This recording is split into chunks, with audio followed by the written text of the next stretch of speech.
The purpose of this video is to talk about the changing standard of living in the 1920s.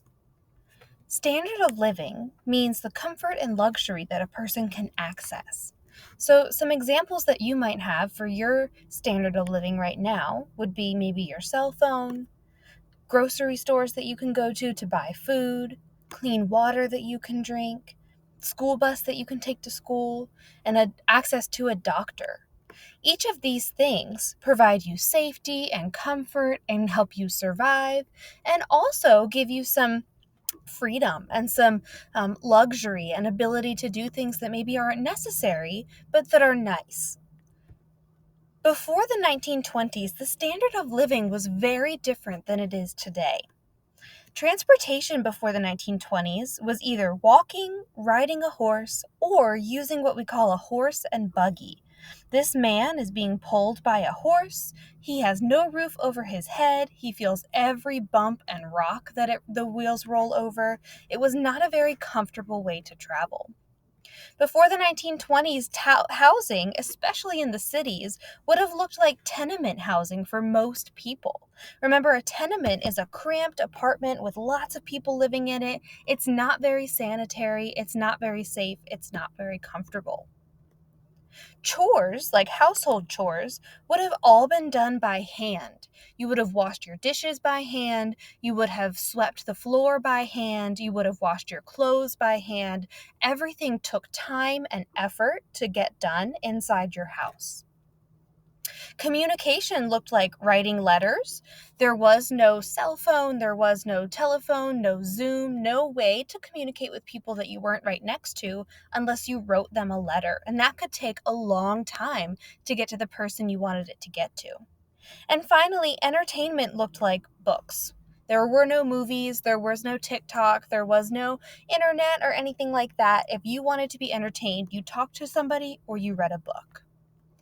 During the 1920s, there was a lot of progress, especially in the area of inventions.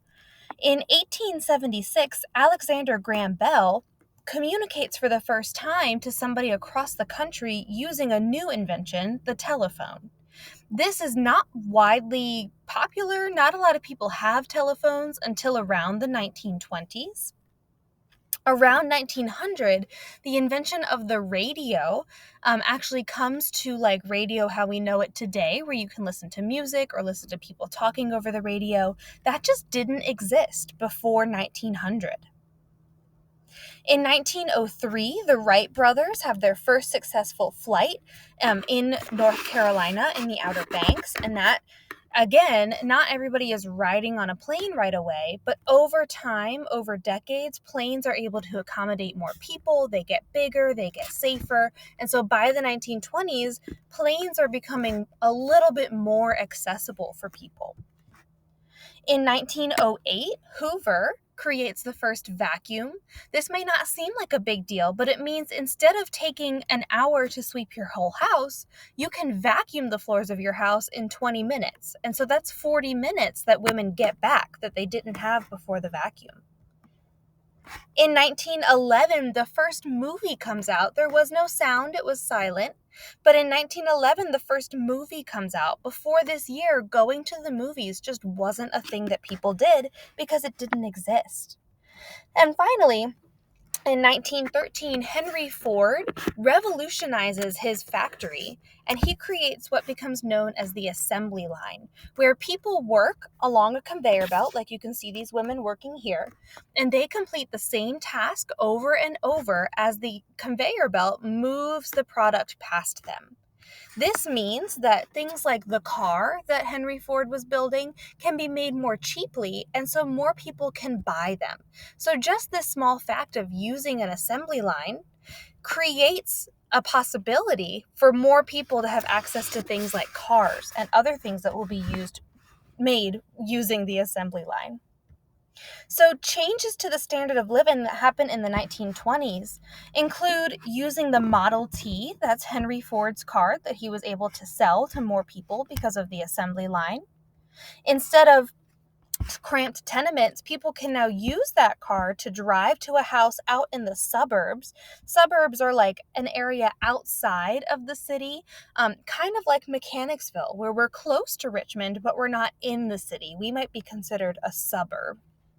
But now, because of the Model T, people can drive to their own home farther away from people. They can have their own space. They're not in those cramped tenements anymore. Chores become very different too. Now, instead of spending 2 hours washing all of your family's clothes and not being able to do anything else, you can stick them in the washing machine and walk away and do something else. So, people are able to do household tasks faster, which gives them more time to do other things like read a book, learn a new task, meet people for coffee, do other things besides just working in the house all day. This becomes really revolutionary for women at this time. Communication changes as well as more people gain access to the telephone. They're able to communicate more quickly than writing a letter and waiting to get a response. And entertainment changes as well. Now, going to the movie theater is something that people can do. And because they have free time, because they can just put their clothes in the washing machine and go to the movies, they're able to spend that time and that money doing things like go to the movies that they wouldn't have been able to do before, even if the movies existed. So the standard of living for Americans improved or got better in the 1920s. They can get places faster and more safely with the car. They have more free time because they don't have to sit and physically wash laundry or wash dishes or do other things manually anymore. They can put things in the dishwasher and walk away and do something else. And they have access to fun. They can listen to the radio. They can call somebody on the phone. They can go to the movie theater. They can just go out for a drive. They're not stuck as far as they can walk. They can get in the car and drive somewhere, go out to the suburbs, and then come back to the city. So the standard of living, or the way that people lived, got better because of this roaring 20s time.